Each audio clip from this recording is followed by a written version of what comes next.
със съдействието на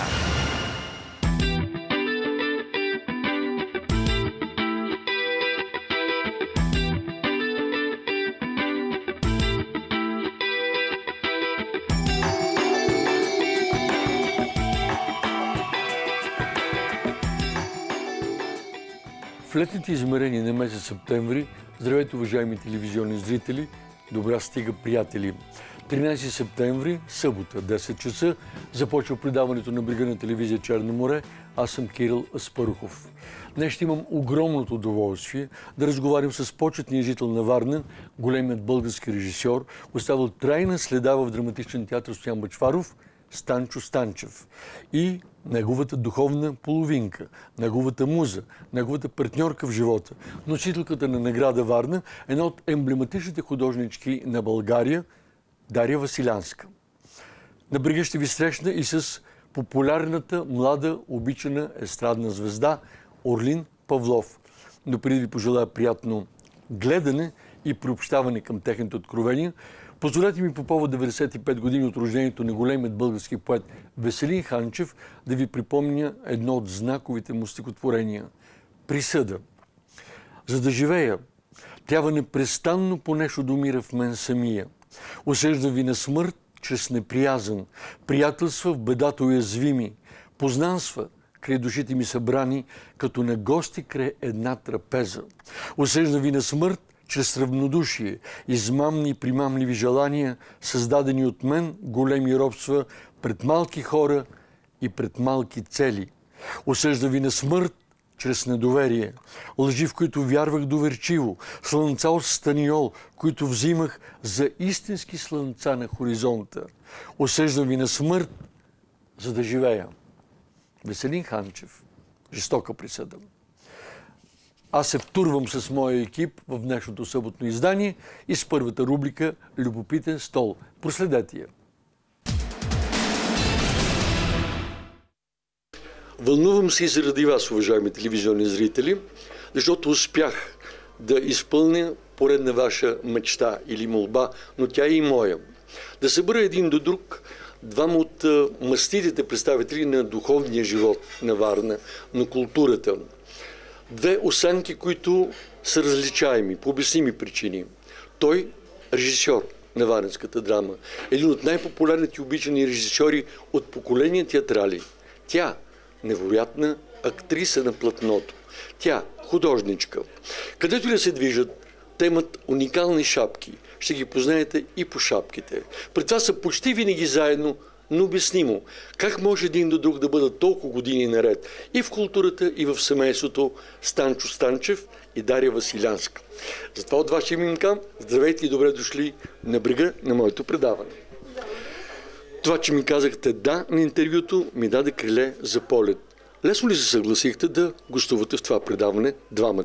Обикновено един по един съм разговарял, но заедно наведнъж не. Нищо особено. Защо да не се съгласим да сме заедно? За да остави спомен на лицата. Това е великолепно. Да, рационален е. Обаче веднага те питам тебе. Ако някой за първи път включва предаването ми на брега, знае, че аз съм Кирил Аспарухов, но не е чул нищо за вас. И точно в този момент те питам, какво ще каже Станчо Станчев за Дария Василянска? Без да гледа в очите. Самият факт, че толкова години живеем заедно, не мога да кажа нищо лошо. Всичко положително, което на първо място слагам не толкова брачния живот, колкото нейното изкуство. Влюбен в това изкуство. Моля? Влюбен в това изкуство. Разбира се, да. И дори аз прорисувах покрай нея. Ето това не го знае. Пазим ги. Що за човек е Дария Василянска за тебе? Всичко. Какво друго? Една единствена за цял живот. Дария, същия въпрос изкамани в неговата градина. Кой е Станчо Станчев, според тебе? Станчев е един много голям, значителен български режисьор. Изключително талантлив, Направил е много блестящи спектакли, които за жалост поради характеристиката на театъра остават в паметта. Не така веществено, както моите неща, които аз правя. Станчо Станчев изключително много е подкрепил моята професия.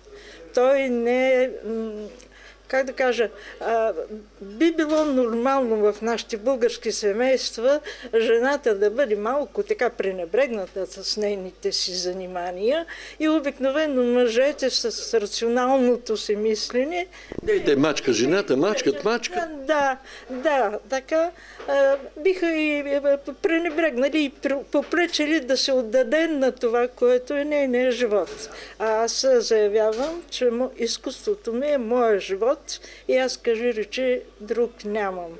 И тъй като този човек непрекъснато е бил без никаква такава намеса, която да ми прече, аз мисля, че нищо лошо не бих казала. А това, че не спорим, даже се поскарваме и то най-вече все за изкуство. Това са основните ни разговори вкъщи и с децата вече. Тъй, че спорове има, кряскане понякога има, всичко това го има, той го премълчава, защото Дария е креслива, а пък той си го премълча. Обаче в едно семейство винаги един доминира. Понякога това е мъжа, друг път е жената. И ако един си признае, че другия е доминант, нещата върват добре.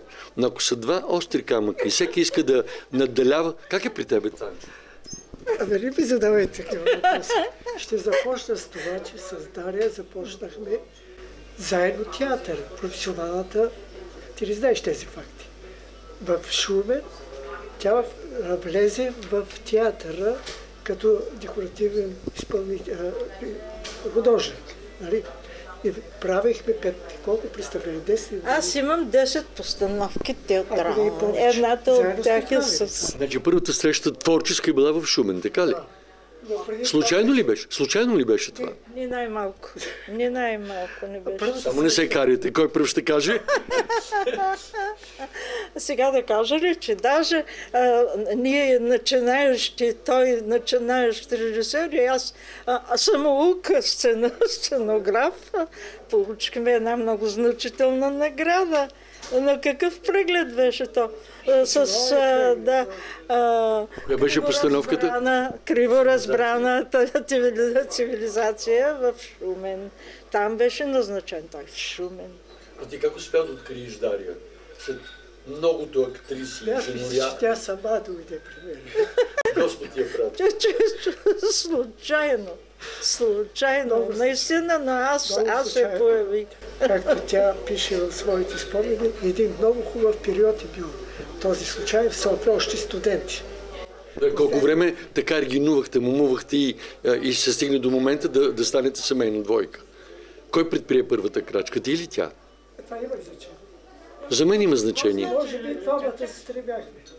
Гледате се в очите си, казвате ти си за мен, аз съм за теб. Така ли? Защо трябва да си говорим? Ние просто се заживяхме заедно. И какво? И какво това? Как стигнахте до сватба? Сватба? Чак пък сватба. Но тези години не можеш да живееш просто така, ако не се ожениш. Да, стана проблем и една възрастна актриса от Шуменския театър каза, виж ти какво, понеже ние така някак си хората не гледат много добре на това съжителство, хайде да си измислим една дата и да отидем при кмета, за да разпишем вашия брак. И така стана. Значи е имало точно такава случка. Имаше една такава случка при кмета, такава чест. Касчев се казваше. Касчев. Тъй се казваше. Да, Касчев. Те ни се ставиш. Актрисата беше Кожухарова. Да, и Кожухаров съпрузи. Двама варненци. Кожухаров дори в Варна е бил. И колко време успяхте в Шумен да се задържите? В Русе, нали? Така беше. След Шумен Русе. 55-та година завършихме заедно. Да, Събрахме се в Шумен. 4 години изкарахме там с този преглед за пиеста, за която стана дума. Трябваше да я пуснем там. Изпратиха ме в Русе и трябваше... Тя си беше свободна практика. Тя е живо. Нямаше разпределение. Не, аз имам диплома за свободен художник. И съм такава. Добре, случайно ли беше изборът ти да се занимава с театър, а ти с рисуване? Това ли са били детските мечти? Затова ли... Детски мечти не е имало за мен в рисуването, а просто практика. Как си помня, се съм рисувала. Осигуряваха ми боички, блокчета и така нататък. А рисува ли по стените, по чаршафи? Не по чаршафи, не е било нужно, защото е имало хартия. Но знам, че съм рисувала по едни разграфени хартии, които баща ми, който се занимаваше с канцеларска работа, носеше понякога някакви такива изхабени. Върху тях с акварел правех разни градинки и ги окачвах на стената. А бояла ли си за това, че рисуваш където и когато не трябва? Нищо подобно. Поощрява ли се те? Радваха ми се, без да ме хвалят. Но аз знаех, че ми се... А не те ли гаделичкаш отвътре? Не те ли смущаваше, че никой не ти казва браво, моето момиче? Не. Майка ми е учителка и мене ме е учила и е била най-строга към мене и въобще един строг принципен учител, тъй, че такива работи не е имало. Близоти никакви. Добре, Станчо, при тебе, като дете, като момче. Като дете не съм мечтал за театър. Трябва да ти кажа. Не. Киното ме завладя. Това става дума за 45-та, 46-та, 40, когато имаш още американски филми. Нали, когато гледахме големите комедийни артисти. Но по-късно реших да кандидатствам в театралното училище, защото имаше някаква школа, някакво училище за кинаджии, но то не беше много сигурно. И реших да кандидатствам в Държавното театрално училище в София. Отраслите приеха? За момент. Ще кажа това, че на времето си искаха, ти си плати, не знаеш, формуляри в общината, да ти издадат и ти трябва да отговориш на сума ти въпроси. За какво искаш, къде отиваш и кои са родители и така нататък. Аз бях написал, искам кинорежисура в Москва. С тъпата надежда, че някой ще ме отчайте, като имаш предвид, че в този период, аз не знаех тогава, отива в Москва да учи Люцкан, в Ленинград, двамата, и Леон Даниел. И аз исках да му изпратят. Кой е той Станчо Станчев там? Кой е той хлопец там? Така. Кандидатствах в София. Имах, как да ти кажа, доста сериозно се занимавах с театъра. Бях почел самите книги, да не се хваля много. Гласа ми изчезна съвсем. Имах приятел, син на известния пловдивски художник Анастас Тайков. Приятелят ми влизаше в академията, беше влязъл първи курс и той ми информираше всичко, което става в София около театралното училище. Така че не съжалявам, че отидох в театър, защото за мен беше истинско щастие и мисля не само за мен, и за цялата режисерска група нашата, която има много известни режисьори. Като почнем с Людмил Кирков, Методи Андонов, Любен Морчев, Асен Трианов и Асен Трианов по твоята специалност и много друго. Мария Нанчева в радиото, Маргарита Тихинова, една великолепна пловдивска актриса, която играеше блестящо. Нали? И тя беше в този курс.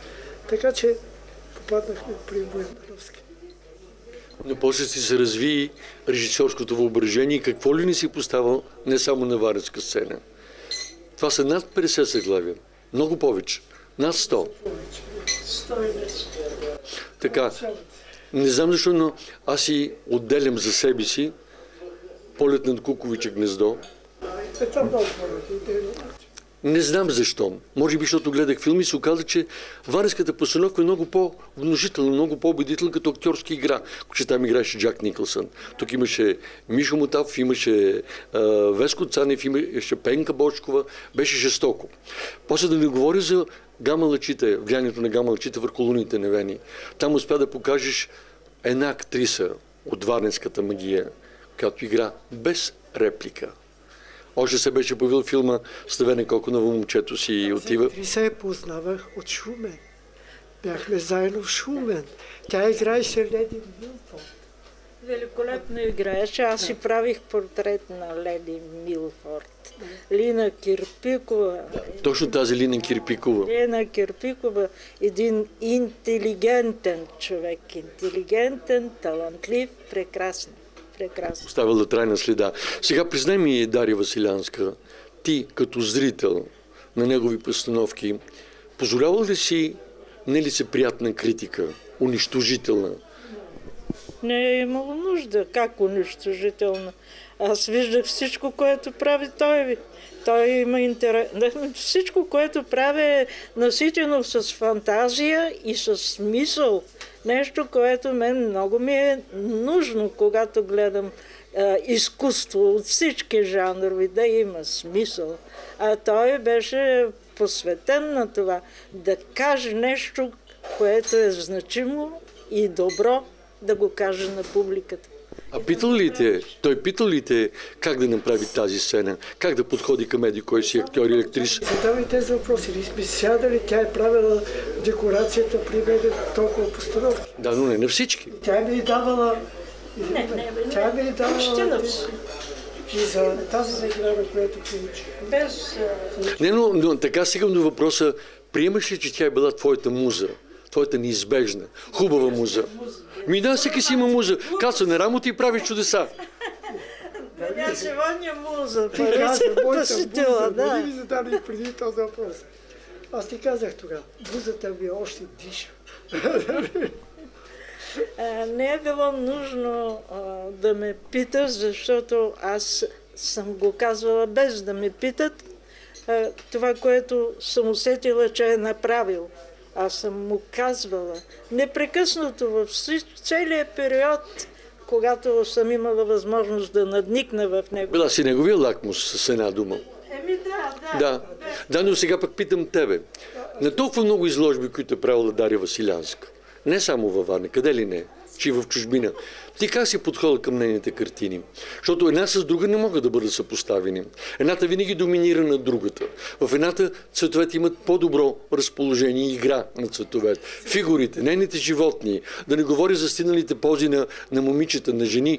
Нали, една от друга са по-различни, по-неповторими. Ти позволява ли си критика към нея? Аз? Да. Критика не. Критика не съм позволявал. Казвал съм, когато ми харесва нещо. И тогава тя знаеш ли какво казва? Какво? Ти разбираш много.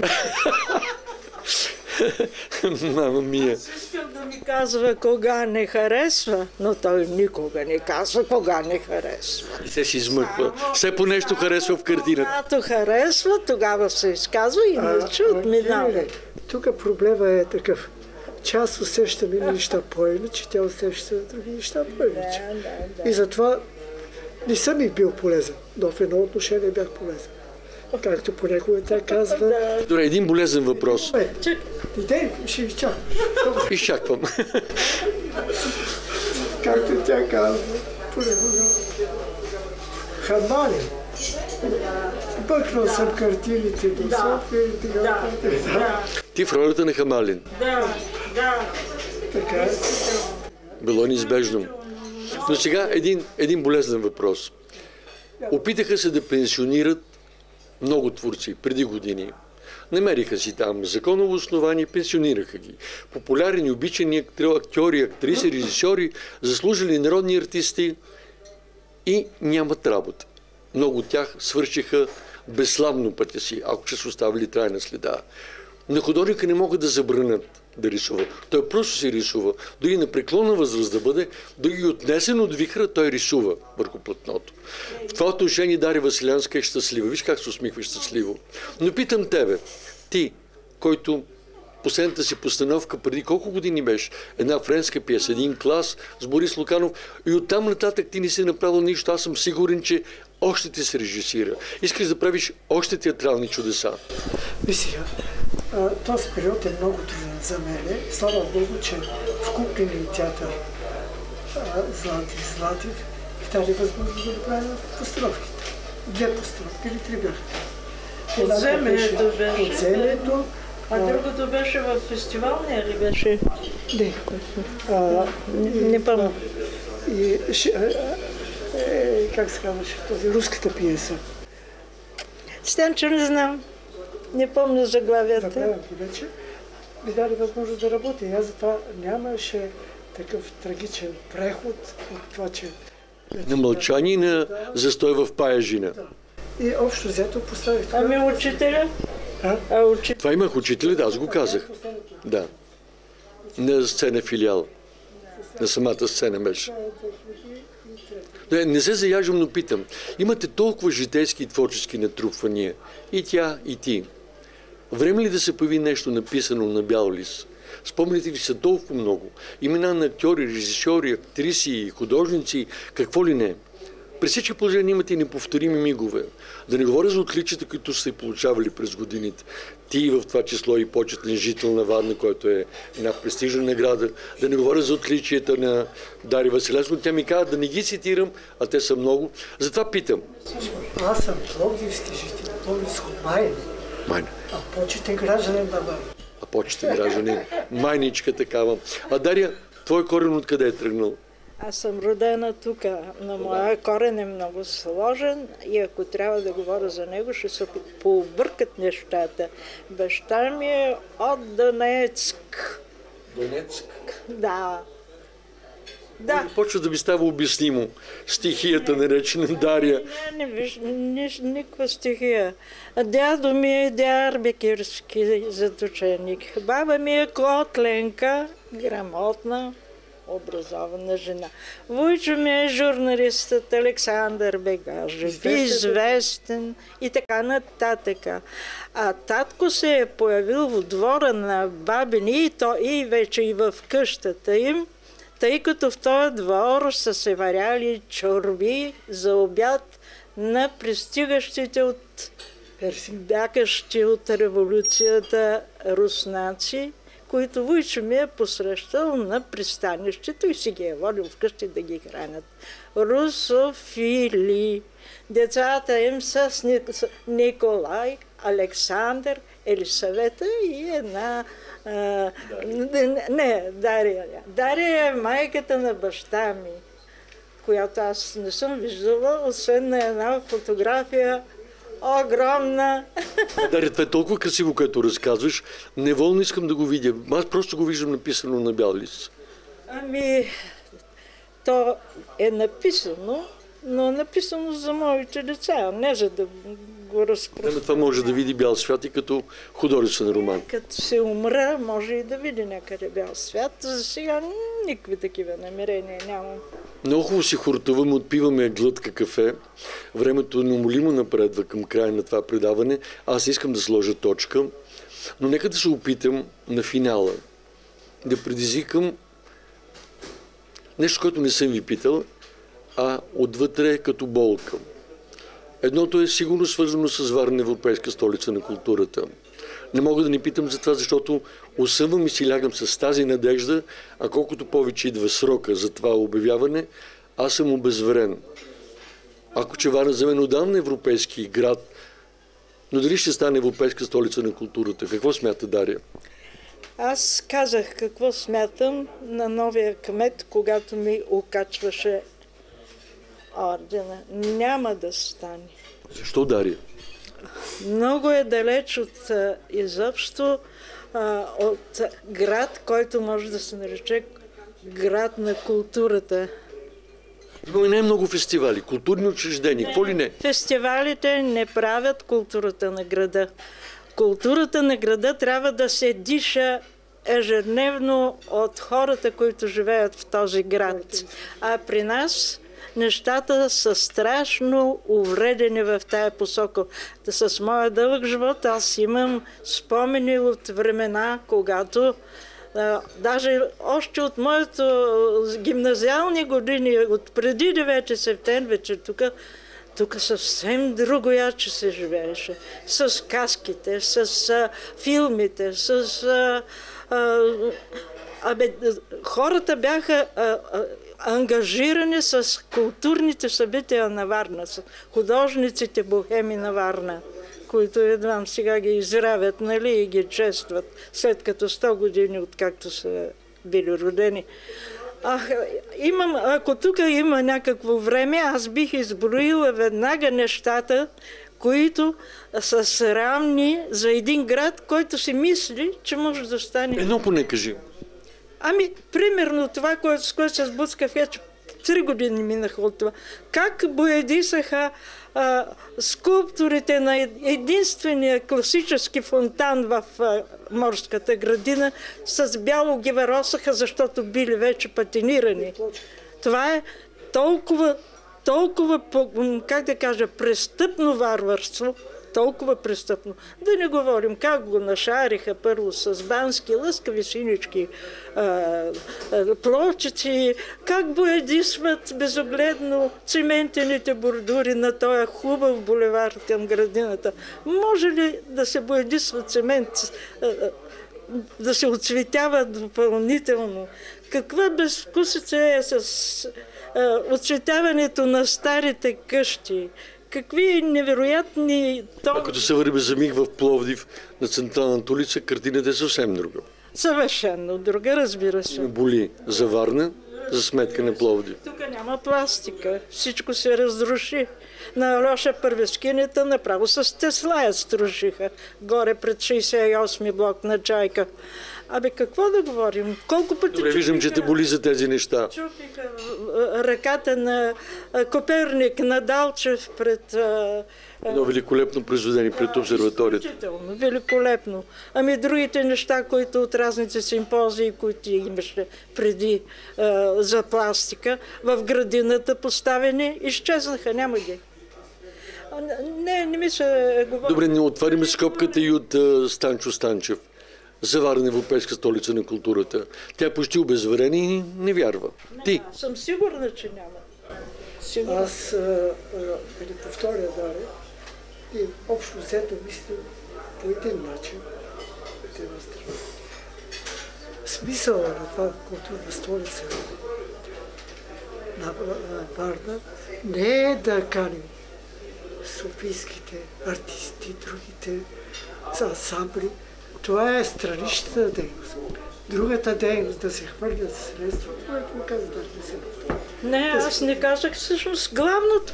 Да. Ние, които се занимаваме с културата на Варна, да не знаят поне. Те не знаят.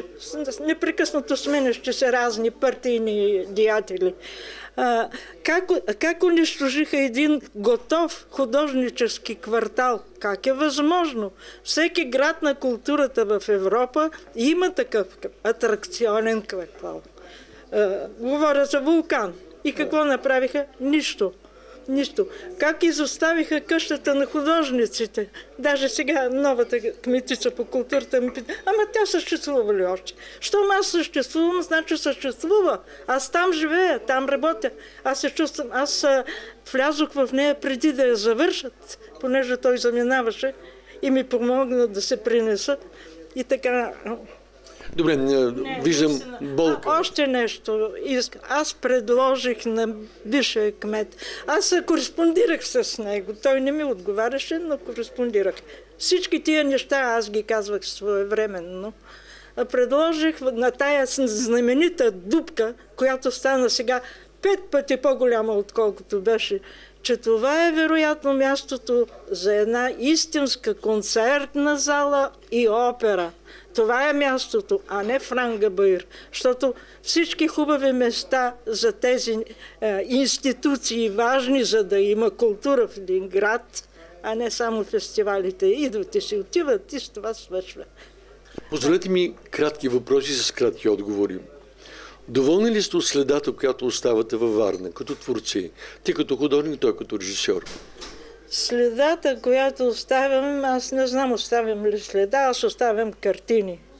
Това е следата. Да, да. Аз съм подарила пред последната изложба 9 нови картини, там има още 15, те много са вече за нова в ателието си, аз имам 300-400 картини. И това, което остава след мен, ужасно ме безпокои. Аз не мога да спра да рисувам. Спра ли да рисувам, аз ще си отида, защото нищо друго не ме задържа. Нищо не ме задържа. Това ме... Значи продължава тази следа от тебе. И аз искам да продължим. Какво ще правят моите деца с тези картини? А? На кого са нужни?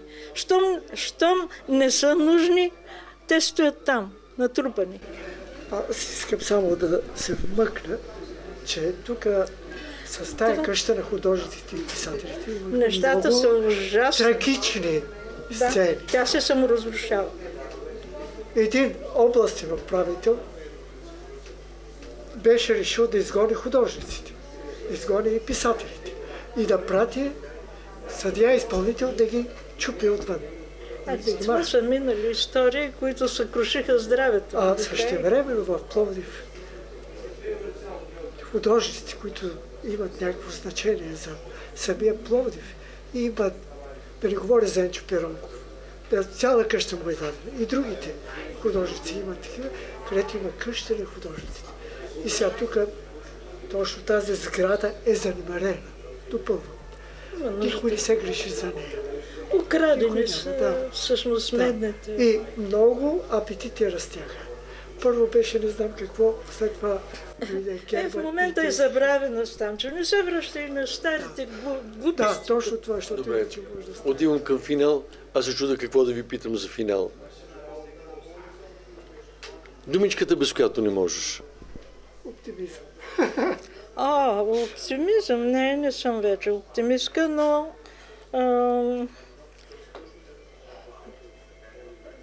думичка. С думичка не живея, аз живея с работа. Ето, това ми беше хубав отговор. А ти, Станчо, без какво не можеш? Виж какво, единственото нещо, което така намира някаква надежда, че Пловдив е изпреварил той винаги е изпреварил Варна. Много неща. Не знам дали знаеш този случай, но той е показател. Тая историческа там местност около джамията. Да, знам го. Капан се възстановява. Извикали се хората 30 дизайнера. Гледайте вестник култура, там се отчитат нещата, които отделните градове правят, амбицирани да станат столица на културата. Добре, позволете си за финал едно изречение към Кирил Аспарухов или съвет, или въпрос. Кирил. Кирил Аспарухов. Кирил Аспарухов беше ми известен с изключителна дейност около пропагандирането на разните културни събития във Варна.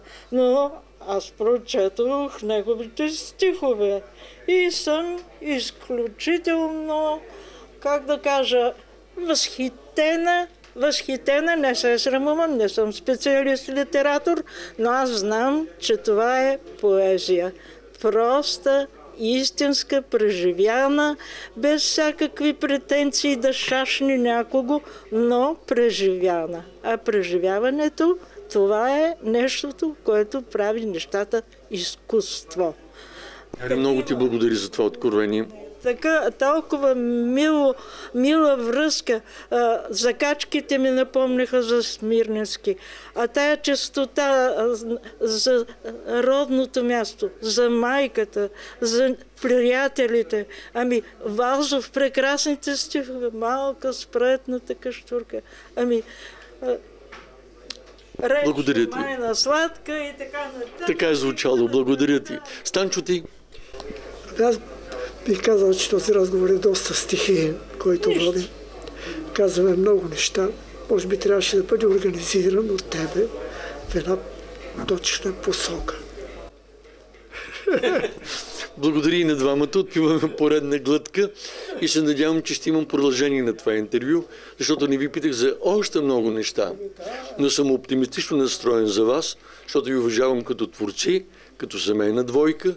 Слагате си шапките за финал. Нека да сложите шапките за финал. Да, така започнах. Я да видя. Станчо? Аз без шапката не мога да се представя. Да. Трябва да кажа, че там това стихотворение бих след дневите на Вапцаров. Да. Какво беше точно? Не помня. Аз казвам, ако отнемете шапката, аз съм нищо. Нищо. Сложи си шапката, за да стане Станчо Станчев. Ето така разговарях с двама великолепни, неповторими творци, белязали културата на Варна, културата на България. Станчо Станчев и Дария Василянска. Трудно сложих точка, но не е точка, многоточие. Ще има и продължение, убеден съм. Време за реклама на телевизия Черно море.